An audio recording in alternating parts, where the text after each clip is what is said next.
দরিদ্র শিক্ষার্থীদের সাথে উপজেলা প্রকৌশলীর এ কেমন আচরণ? মেয়াদ শেষ হলেও বিতরণ হয়নি স্কুল ব্যাগ।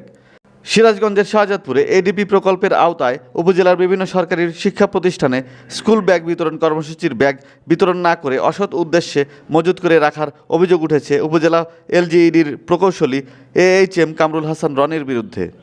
জানা যায়, শাহজাদপুর উপজেলায় বিভিন্ন গ্রামে দরিদ্রদের মাঝে 2023-24 অর্থ বছরের সেলাই মেশিন ও বিভিন্ন শিক্ষা প্রতিষ্ঠানে স্কুল ব্যাগ বিতরণের লক্ষ্যে উল্লাপাড়ার ঠিকাদার মোহাম্মদ ফয়সাল কাদের রুমিকে দায়িত্ব দেওয়া হয়।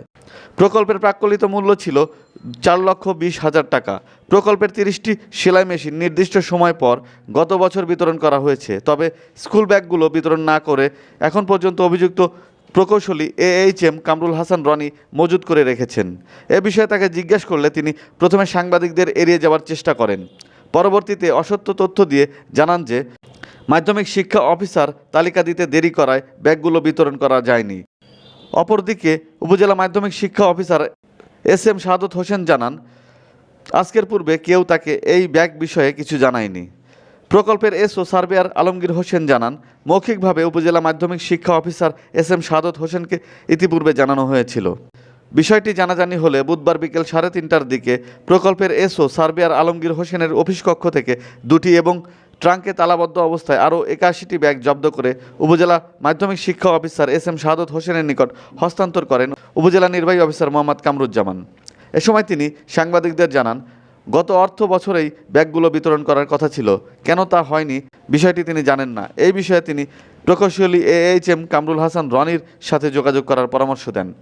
উল্লেখ্য, ইতিপূর্বে উপজেলা LGEDর প্রকৌশলী AHM কামরুল হাসান রনির বিরুদ্ধে ইচ্ছামতো দেরি করে অফিসে আসা, উপজেলার বিভিন্ন রাস্তা নির্মাণে সীমাহীন দুর্নীতি ও তথ্য সংগ্রহ করতে যাওয়া, সাংবাদিকদের সাথে অসৌজন্যমূলক আচরণ করা সহ নানাবিধ অভিযোগ পাওয়া গেছে। রাজীব আহমেদ রাসেল, প্রত্যাশা নিউজ, শাহজাদপুর, সিরাজগঞ্জ।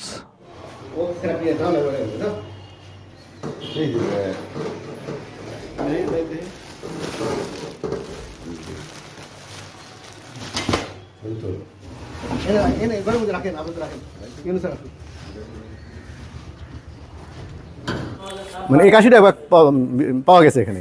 81টা আমাদের ছিল, আর ওই ওনারা মাধ্যমিক শিক্ষা অফিসে তালিকা দেবে, তালিকা দিতে একটু দেরি হয়েছে, এই জন্য বিতরণ করা হয়নি। আপনারা কি তালিকাটা ওনার কাছে কখনো চেয়েছিলেন? মৌখিকভাবে চেয়েছিলাম যে তালিকাটা উনি আজ দিচ্ছে, কাজ দিচ্ছে, ওই স্কুল থেকে আসতে দেরি হয়েছে তালিকাটা, এই জন্য দেরি হয়েছে। আমার এটা জানা নাই, এ ব্যাপারে আমি কোনো চিঠিপত্র পাই নাই।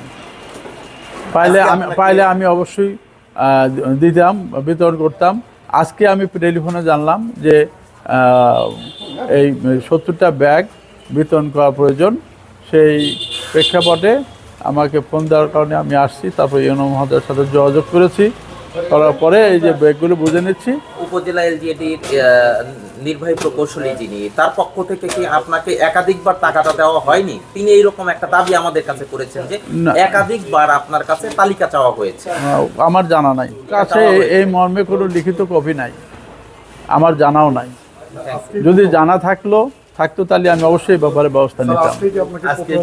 আজকে প্রথম আমাকে ফোনে জানানো হয়েছে এবং অফিসিয়ালি আমি আসছি, ফিজিক্যালি উপস্থিত হয়েছি। অল্পতে ছাড়তে হবে, টেন্ডার ওপেন করে বসে আমার ইজিবি সার্ভার লক হয়ে গেলে আমার সিপিটিতে যেতে হবে। আপনি তাহলে সরাসরি আপনার বক্তব্যটা দেন যে এই ব্যাগগুলোর ব্যাপারে আপনার বক্তব্যটা কি? ব্যাগগুলো এটা হচ্ছে আমাদের ইজিবিতে ইলেকট্রনিক টেন্ডারের মাধ্যমে করা হয় এবং এইটা আমরা মাধ্যমিক শিক্ষা অফিসারের কাছ থেকে তালিকা পাওয়া মাত্রই আমরা ব্যাগগুলো বিতরণ করে দিব। এটা হচ্ছে আমাদেরকে তালিকা দিয়ে থাকেন মাধ্যমিক শিক্ষা অফিসার, কারণ এগুলি প্রাইমারি স্কুলে সাধারণত আমরা বিতরণ করি না, কারণ ওখানে দেখা যাচ্ছে সরকার থেকে অনেক সময় ফান্ড আসে। মাধ্যমিক শিক্ষা অফিসারের কাছ থেকে তালিকাটা কি আপনারা চেয়েছেন? হ্যাঁ, আমরা চাওয়া হয়েছে। কতদিন আগে চেয়েছেন? বেশ কয়েকবারই চাওয়া হয়েছে, উনিও ব্যস্ততা। তারপর আপনার যে মাঝখানে 5ই আগস্টের পর আসলে মাধ্যমিক যে স্কুলগুলি এখানকার প্রধান শিক্ষকদের মধ্যে হয়তো বা কিছুটা জটিলতা ছিল। যাই হোক, তারপরে আমাদেরকে আশ্বস্ত করেছেন, কিছুক্ষণ আগে ইউনো মহোদয়ের সঙ্গে আমার কথা হয়েছে, অতি দ্রুতই আমরা তালিকা পাওয়া মাত্রই আমরা ব্যাগ বিতরণ করে দেবো ইনশাল্লাহ।